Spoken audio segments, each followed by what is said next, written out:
Le pasteur Mark Finlay expose la vision biblique de l'homosexualité. Au Malawi, l'hôpital adventiste produit son propre oxygène. Héros, le jeu de trivia biblique, atteint 800 000 téléchargements. En Hongrie, plus de 2600 personnes participent au Camporé international des explorateurs. Ces histoires et d'autres nouvelles de l'Église adventiste mondiale, maintenant sur ANN.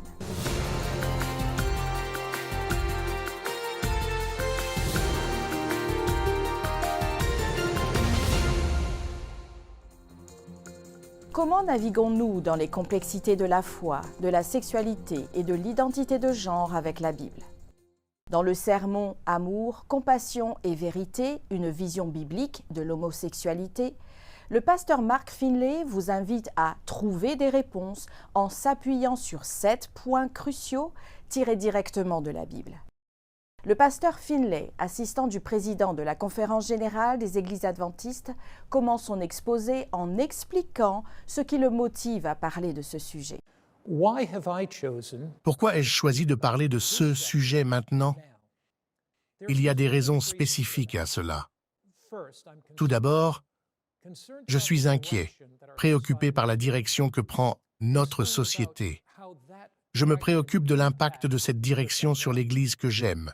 Je m'inquiète pour la prochaine génération, pour les jeunes adultes qui s'imprègnent d'un message qui n'est peut-être pas conforme à l'Écriture, qui ne l'est pas. Je m'inquiète pour les enfants dont l'esprit est saturé d'informations concernant la communauté LGBTQ+.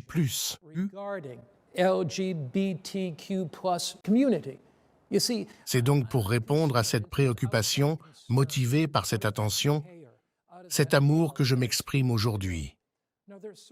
Certaines choses m'ont amené à la conclusion qu'il est venu le moment de parler. Permettez-moi de vous donner quelques exemples. Voici quelques incidents récents qui m'ont motivé à aborder la question de la sexualité humaine. Le 3 juillet 2023, le New York Post a rapporté que lors de la récente marche des Drag Queens de New York, les militants ont entonné ce qui suit. « Nous sommes ici, nous sommes des homosexuels et nous venons pour vos enfants. » Ceci m'a semblé scandaleux. C'est choquant, mais ce n'est pas surprenant. Ces dernières années, une telle rhétorique brutale et scandaleuse est devenue monnaie courante. Il y a 2 ans, le San Francisco Gay Men's Chorus a publié une vidéo sur YouTube dans laquelle 81 de ses membres chantent le refrain « Nous convertirons vos enfants ». Cela se fait progressivement, insidieusement et subtilement. Vous le remarquerez à peine. Ce pasteur met en évidence d'autres cas et préoccupations similaires liées au sujet. Il cite des textes montrant que l'hérédité et les tendances charnelles ne définissent pas le destin d'un être humain. Cela signifie que vous êtes bénis, mis à part pour Dieu. Vous avez été sanctifiés, vous avez été justifiés au nom de Jésus et par l'Esprit de notre Dieu.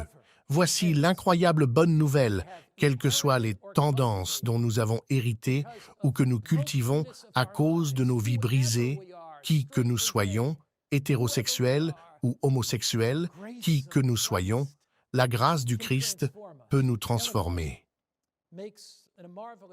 Ellen White fait une merveilleuse déclaration dans le livre « Ministère de la guérison » sur ce point précis à la page 148.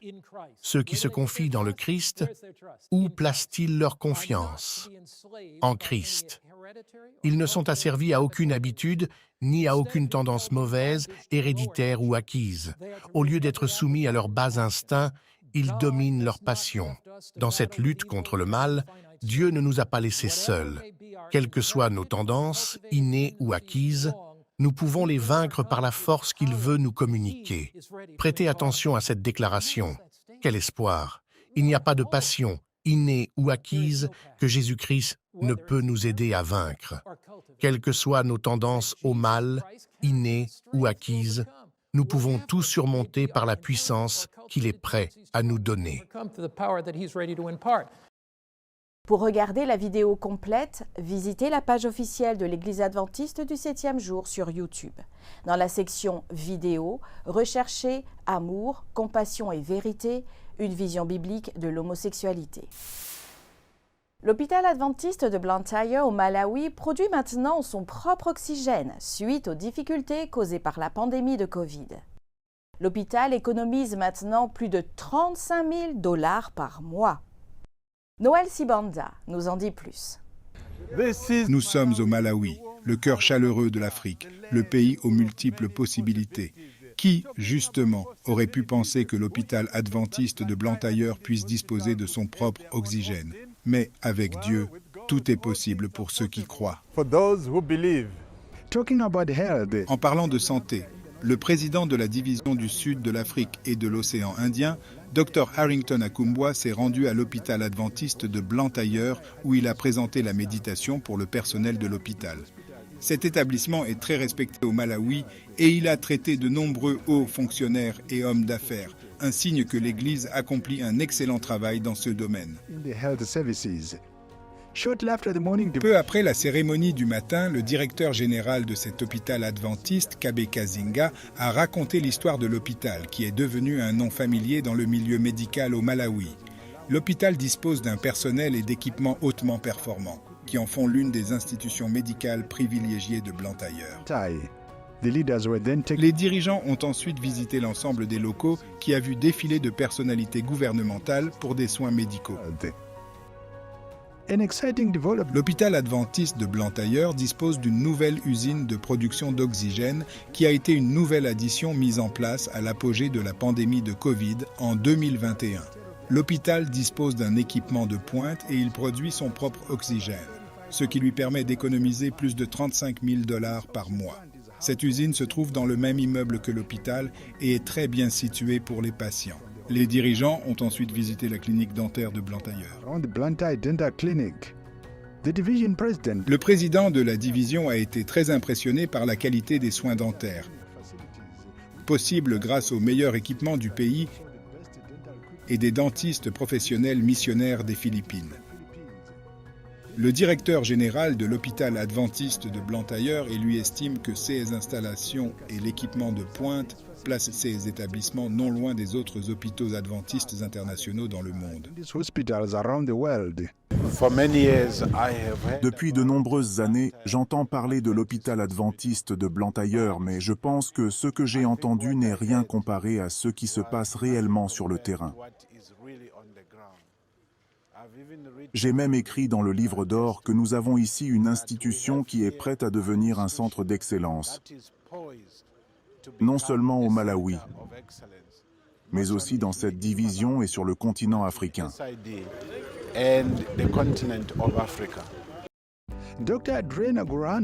La docteure Adrena Gorano estime que les services proposés par l'hôpital à la communauté sont de haut niveau, puisqu'ils permettent de sauver toute la ville de Blantyre. Actuellement, l'hôpital adventiste de Blantyre est l'un des principaux hôpitaux du Malawi. Oui, nous sommes un hôpital missionnaire, mais nous fonctionnons comme un hôpital privé et nous desservons l'ensemble de la communauté, en particulier dans cette zone urbaine de cette partie du pays, entouré de 4 hôtels au milieu de la ville. L'un de nos auteurs inspirés, Ellen White, dit, je cite, « La santé est la main droite de l'Évangile ». L'hôpital adventiste de Blantyre a intentionnellement utilisé le message sur la santé comme outil d'évangélisation. L'évangélisation est essentielle pour nous. Nous évangélisons actuellement à Namwe. Nous aidons une communauté qui vient ici pour se faire soigner et les soins permettent à l'Église d'accéder à ce lieu. Des cas compliqués sont donc présentés ici gratuitement. Nous avons construit des églises à Chikwa et à Mulange. Très bientôt, l'hôpital s'agrandira et le service de chirurgie à cœur ouvert ouvrira ses portes. Au lieu d'envoyer les patients à l'extérieur du pays, l'hôpital sera en mesure de gérer toutes ces procédures délicates, ce qui représente un atout pour l'Église au Malawi, mais aussi pour toute la division du sud de l'Afrique et de l'océan Indien. Les interventions chirurgicales dans le centre de cardiologie à cœur ouvert se dérouleront ici. Dans l'ordre, nous ajoutons des unités pour l'hémodialyse. Il y a donc de nouveaux développements. Nous sommes fiers des résultats obtenus, qui sont sans précédent. Nous allons de l'avant. Nous rendons le Malawi et l'Église fiers. Effectué ici, à l'hôpital adventiste de Blantyre, est un gage de qualité. La main de Dieu est à l'œuvre et nous lui rendons toute la louange et la gloire. Noël Sibanda, en direct de Blantyre au Malawi, pour AN. This is Noel Sibanda reporting from Blantyre in Malawi. Lancé en 2013, le jeu Héros voit sa seconde version se concrétiser en 2021.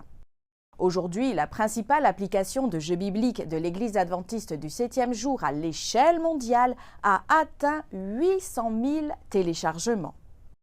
Plusieurs réalisations ont accompagné cette étape importante au fil des années. L'une d'elles est la popularité croissante de cette application parmi les utilisateurs du monde entier qui ont passé plus de 18 millions de minutes à jouer et ont répondu à plus de 45 000 questions.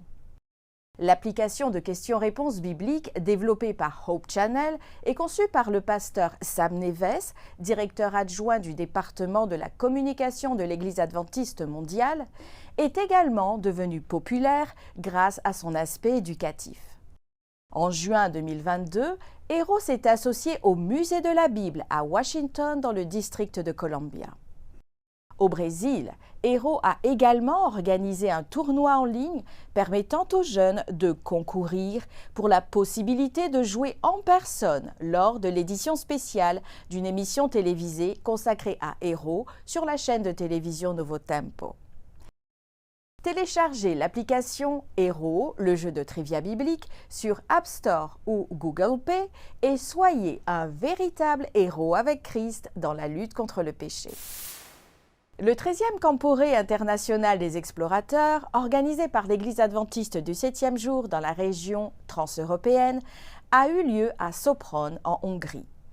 Plus de 2600 participants sont venus de tout le territoire et même au-delà de ses frontières, démontrant que le mouvement des explorateurs est mondial. À la suite de cet événement, 255 personnes ont décidé de suivre le Christ, 133 ont demandé le baptême, 77 veulent étudier la Bible et 16 ont été baptisés. Ces transformations de vie ont été capturées par des images captivantes de la cérémonie de baptême. Croyez-vous au Père, au Fils et au Saint-Esprit? Croyez-vous que la Bible est la parole inspirée de Dieu? Le croyez-vous? Croyez-vous que Jésus a pardonné tous vos péchés et vous a donné une vie nouvelle? Vous engagez-vous à vivre votre vie avec Jésus? Merci beaucoup.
L'école adventiste de Miraflores, située dans la capitale péruvienne à Lima, a inauguré sa nouvelle infrastructure lors d'un programme spécial. À cette occasion, la première salle de classe innovante Google, basée sur un système éducatif moderne et dynamique, a été présentée. Elle est aujourd'hui la première de ce type installée dans une école adventiste au Pérou. Après la phase de rénovation, étudiants, parents, enseignants et dirigeants de l'Église adventiste ont participé à la cérémonie inaugurative des nouvelles installations. L'éducation adventiste, présente dans plus de 150 pays, se caractérise par la promotion d'un développement complet qui comprend non seulement des connaissances académiques, mais qui veille également à la croissance spirituelle, physique et sociale. Les 28 croyances fondamentales de l'Église adventiste du 7e jour fournissent une base pour la foi et la pratique de ses membres. Dans une série de vidéos produites par l'Église adventiste du 7e jour, Franck Hazel, directeur adjoint de l'Institut de recherche biblique, Keldi Parocchi, étudiante en doctorat en études du Nouveau Testament, et des invités spéciaux discutent de chaque croyance et tentent de répondre aux principales questions que beaucoup se posent sur ces déclarations. La première croyance fondamentale est les Saintes Écritures. Les théologiens discutent de certaines des questions les plus courantes sur la Bible, qui est la base des autres croyances adventistes. C'est intéressant et significatif que la première croyance fondamentale des adventistes du 7e jour commence par la Bible, par les Saintes Écritures. Voici la question que je vous pose à tous les deux, John et Keldi. Les adventistes du 7e jour s'appelaient traditionnellement le peuple de la Bible. Et la première croyance fondamentale commence avec les Écritures, la Bible. Voici donc ma question.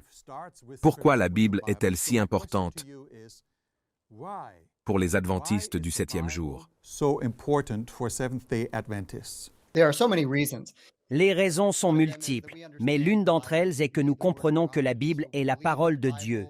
Nous croyons donc que la Bible est constituée d'écrits révélés par Dieu par révélation remarquable et inspirés par le Saint-Esprit pour nous aider à mieux connaître Dieu, pour nous aider à entrer dans une relation juste avec le Dieu qui nous aime plus que nous ne pouvons l'imaginer, et enfin, pour nous aider à savoir comment nous rapprocher de lui. Concernant la deuxième croyance fondamentale, la Trinité, Franck Hazel et d'autres théologiens énoncent un raisonnement biblique qui aide à développer une compréhension plus profonde du Père, du Fils et du Saint-Esprit afin que vous puissiez être bénis et mieux comprendre Dieu. J'ai même trouvé des textes dans le Nouveau Testament qui parlent des trois. J'ai à l'esprit le chapitre 3 de Tite. Je pense aux versets 4 et 5 ou 4 à 6. Les trois sont mentionnés comme ayant des rôles différents dans le plan du salut. Ils sont tous les trois impliqués dans ce plan de la même manière. Ils n'ont pas les mêmes fonctions, mais participent chacun autant. Je pense que cela montre qu'ils sont bien trois en un dans le plan du salut. Nous faisons une courte pause et à notre retour, nous entendrons d'autres merveilleuses nouvelles sur ce que Dieu continue de réaliser pour ses enfants dans le monde entier. À tout de suite.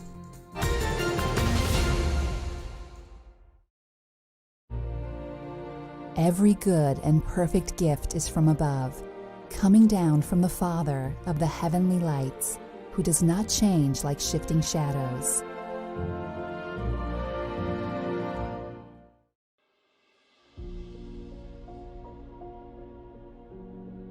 Dieu a-t-il créé les dinosaures?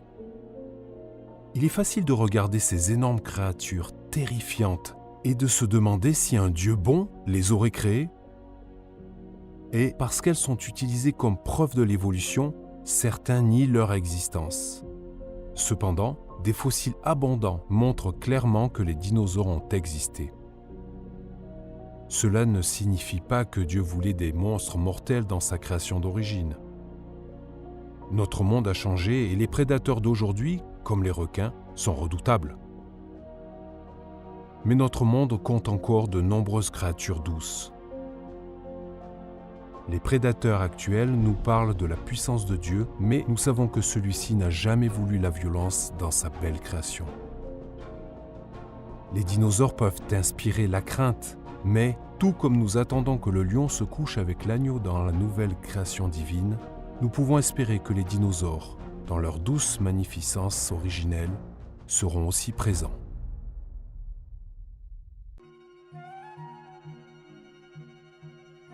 Qu'est-ce que les oies nous apprennent sur Dieu? Tout ce qui se trouve dans la nature peut révéler notre Créateur. Voici 4 façons dont les oies nous présentent la nature de Dieu. Les oies restent avec leurs petits pour subvenir à leurs besoins jusqu'à ce qu'ils puissent le faire eux-mêmes, tout comme Dieu subvient à nos besoins. Les oies protègent leurs petits du danger, tout comme Dieu promet d'ordonner à ses anges de vous protéger. Les oies s'unissent pour la vie, à moins que l'une d'entre elles meure, tout comme Dieu ne nous quittera ni ne nous abandonnera jamais. Si les oies sont en danger, elles se réfugient dans l'eau, tout comme les chrétiens vont dans les eaux du baptême pour échapper à la mort certaine du péché et sortir dans une vie nouvelle en Christ qui offre gratuitement l'eau de la vie.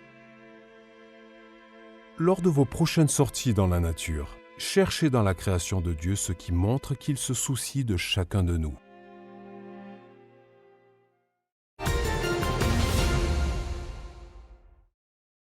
Grâce à des initiatives telles que Impact Columbus et Media Ministries, les adventistes en Amérique du Nord ont un impact positif sur leur communauté en diffusant le message du salut. Impact Columbus, partenariat avec la fédération locale et 20 jeunes pasteurs, une nouvelle génération de responsables d'église. L'évangéliste Bryant et son équipe ont couvert la ville de Columbus. Ce partenariat s'est révélé être une combinaison puissante. Le pasteur Bryant a pu encadrer une jeune équipe d'évangélistes alors qu'il témoignait dans la ville. Plus de 100 personnes se sont jointes à l'église grâce à Impact Columbus. En 2023, les ministères des médias de la division ont organisé des réunions d'évangélisation et diffusé des programmes. Entre autres figure la série Spring Evangelism, de la voix de la prophétie, avec le conférencier et réalisateur Sean Boonstra à Calgary, au Canada. Un nouvel outil de messagerie sociale a été lancé lors d'un symposium de pasteurs réunissant plus de 2000 ouvriers à Kabiufa, en Papouasie-Nouvelle-Guinée. Connue sous le nom de Hope VA, cette nouvelle assistante virtuelle offre des études bibliques gratuites et des leçons sur la santé dans un format conversationnel via la plateforme de réseaux sociaux WhatsApp. Selon les dirigeants de l'Église adventiste de la région, Hope VA peut atteindre la population comme jamais auparavant. Par ailleurs, cet instrument deviendra essentiel pour fournir gratuitement une éducation à la santé aux habitants de tout le pays. Hope VA est un projet collaboratif qui rassemble de nombreux ministères de l'Église autour de la mission, et il est basé sur une technologie développée à Novo Tempo, Brésil. La mission adventiste partage avec nous une histoire venant de Lettonie sur l'amitié entre Anna et Emilia. Bien que les filles partagent de nombreux intérêts communs, c'est l'amour pour Jésus qui enrichit leur relation.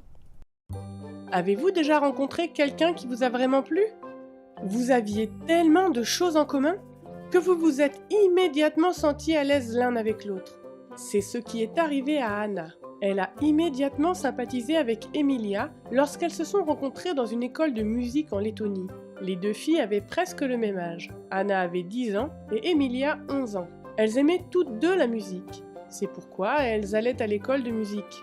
Les deux filles apprenaient à jouer du piano. Mais il s'est avéré qu'elles aimaient toutes les deux plus que jouer du piano. Anna aimait les chiens et Emilia aimait les chiens. Anna aimait la gymnastique et Emilia aimait la gymnastique. Les deux filles avaient beaucoup d'intérêts communs et elles sont rapidement devenues de bonnes amies. Or, il se trouve qu'Anna aimait les éclaireurs. Emilia, en revanche, ne connaissait rien aux éclaireurs. Anna avait récemment rejoint les éclaireurs, à l'âge de 10 ans. Elle aimait chanter, étudier la Bible et gagner des badges d'éclaireur avec les autres éclaireurs. Elle aimait particulièrement les camps d'éclaireurs. Aussi, lorsque les éclaireurs et les aventuriers de Lettonie se sont préparés pour un camp, Anna a invité Emilia à y aller aussi. Emilia a beaucoup aimé le camporé. Elle a aimé dormir dans une tente pendant toute une semaine. Elle a aimé chanter, parler et participer à des sketchs bibliques tous les soirs avec 300 autres enfants de 23 clubs d'éclaireurs et d'aventuriers de Lettonie. Emilia a particulièrement aimé s'asseoir près du feu de camp. Après le culte du soir, tous les enfants ont allumé des feux de camp au sein de leur club. Puis les enfants se sont assis autour des flammes et ont écouté des histoires de mission. Emilia aimait beaucoup ces histoires. Après le camporé, Emilia aimait les éclaireurs, tout comme Anna. Anna et Emilia sont devenues des amies encore plus proches. Puis Anna a invité Emilia à venir chez elle. Les deux filles ont commencé à s'y retrouver pour étudier la Bible chaque dimanche avec d'autres enfants. En un an, les enfants ont réussi à lire tout le livre de Ruth et un roi. Anna a également invité Emilia à aller à l'église avec elle le sabbat. À l'église, les deux filles jouaient ensemble du piano pour une musique spéciale. Anna aime particulièrement jouer un duo sur Jésus, le rayon de soleil du monde. Anna et Emilia attendent avec impatience le prochain camp des éclaireurs qui aura lieu pendant les vacances. Elles préparent un sketch sur Tabitha, la jeune fille de 12 ans que Jésus a ressuscitée. Emilia en sera la narratrice. Elle a un frère de 10 ans qui participe également au camporé. Ce sera la première fois. Oui, Anna et Emilia ont beaucoup de choses en commun. Elles aiment le piano, les chiens, la gymnastique, les éclaireurs, les camporés, la Bible et jouer de la musique. Mais elles ont maintenant quelque chose d'encore plus important en commun. Elles aiment toutes les deux Jésus. « J'aime Jésus et j'aime lire la Bible », dit Anna. « J'essaie de partager cette vérité avec les autres. » Cette semaine, notre point fort musical nous vient du Royaume-Uni avec Rebecca Johnson. Elle interprète Beams of Heaven ou Les rayons du ciel, diffusé lors de la session de la Conférence générale 2022. Rebecca nous vient de la région transeuropéenne de l'Église adventiste du 7e jour.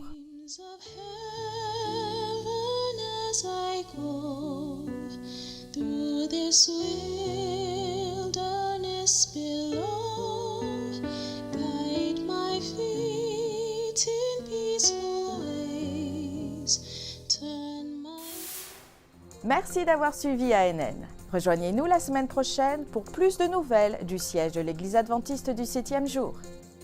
Saviez-vous que l'Église adventiste du 7e jour a une chaîne YouTube où vous pouvez regarder ANN Vidéo, ANN in Depth et plein d'autres vidéos étonnantes sur la prophétie, la santé et l'étude de la Bible? Cliquez sur le bouton « S'abonner » pour ne jamais manquer une nouvelle vidéo. Vous pouvez également nous laisser un commentaire ou un sujet de prière. Une équipe prie pour vous 24 heures sur 24 et 7 jours sur 7. Avant de nous quitter, voici une bonne nouvelle tirée de 2 Timothée au chapitre 1 et au verset 7. Car ce n'est pas un esprit de timidité que Dieu nous a donné, mais un esprit de force, d'amour et de sagesse. Ainsi s'achève notre programme de cette semaine. N'oubliez pas que vous pouvez toujours visiter adventiste.news/fr pour des nouvelles quotidiennes et des vidéos. À la semaine prochaine pour d'autres nouvelles de foi, d'amour et d'espérance. Que Dieu vous bénisse.